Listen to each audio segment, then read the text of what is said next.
Hi guys, I'm Sulmas and I have a story for you today. Let's listen to the story together. The Mermaid of Zennor. If you go down to the village of Zennor and take a walk to the church, you'll find something interesting. On one of the benches, there is a carving of a woman with beautiful blonde hair. She holds a mirror in one hand and comb in the other. But instead of human legs, she has a fish's tail, long and shiny. Of course, she is a mermaid, but how did such a creature end up on a church bench? Well, there is a story behind that. Many years ago, when people still believed in ghosts and monsters, a mysterious woman came to visit the church of Zennor. She had long blonde hair and wore beautiful clothes, much nicer than all the people of the village. Whenever they sang songs in church, she had the most beautiful voice, and everyone else sang quietly so they could hear her better. All the men and some of the women in the village wanted to talk to her. Who was this strange woman, and where had she come from? But as soon as church ended, she left quickly and nobody could work up the courage to follow her. One man, Matthew Trovella, was the most handsome man in the village. He had short brown hair and everyone said he would find the most beautiful wife. But Matthew wasn't interested in any of the girls in the village.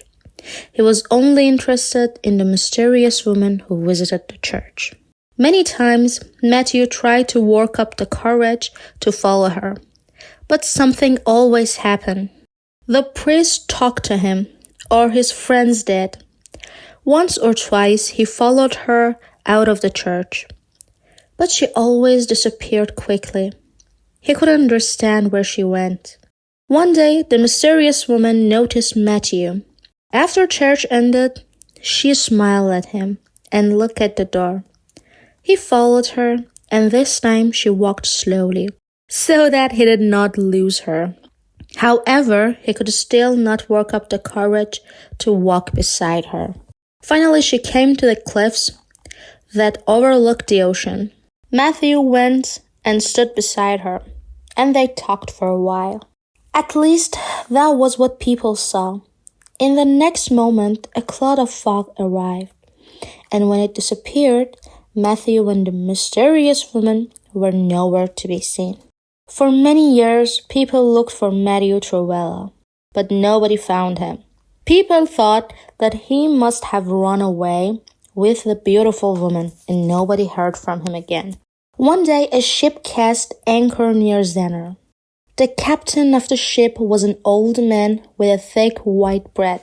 He had traveled between Zennor and other places all his life, bringing goods to the village. He knew the people well, and he had heard the story of Matthew Trovella. After casting anchor, the captain heard something strange. It was a beautiful voice singing, although he could not tell if it was a man's or a woman's. And most mysteriously, it was coming from the water, where the anchor had fallen. The captain put his head over the side of the ship and saw something very strange. A beautiful woman, or was it a man, came out of the water with long brown hair that shone in the sunlight. There was something in this person's eyes, something that made the captain want to jump into the sea and never come back.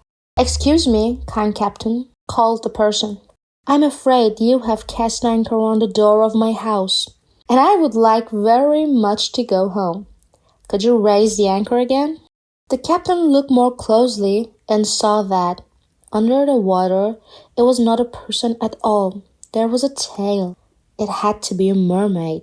Some of the people in the town thought it was a mermaid who had taken Matthew Trovella all those years ago, and the captain didn't look like how this creature looked.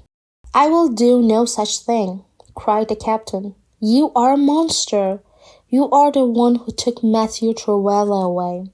The mermaid looked very annoyed. "Well, that would be quite strange," they say, "because I am Matthew Trovella, and I came into the sea because I wanted to. Thank you very much. Now, are you going to let me get back to my wife and family? Or do you want to become a mermaid too? The captain didn't need to be asked twice. He pulled up the anchor and the mermaid thanked him and swam away. The captain wanted very much to leave, but he had to tell the people of the village about what happened. When he told them he'd met Matthew Trovella and that the handsome young man was now a mysterious mermaid, the people all cried with fear. That monster took our Matthew and gave him a tail. How awful! The captain tried to explain that Matthew looked quite happy with his life, but the people wouldn't listen. We must leave a warning, said the people, so that nobody will ever be taken by a mermaid again. And so the mermaid was carved into the bench at the church of Zennor. And all the parents told their children to be careful about mysterious women with long, beautiful hair. Of course, some did not see the carving as a warning, but as an invitation. If you go onto the cliffs of Zennor late at nights, the moon shines on the water like a mirror. Maybe you'll see a beautiful woman swimming in the sea, combing her long, blonde hair. If it gets foggy, you might end up joining her.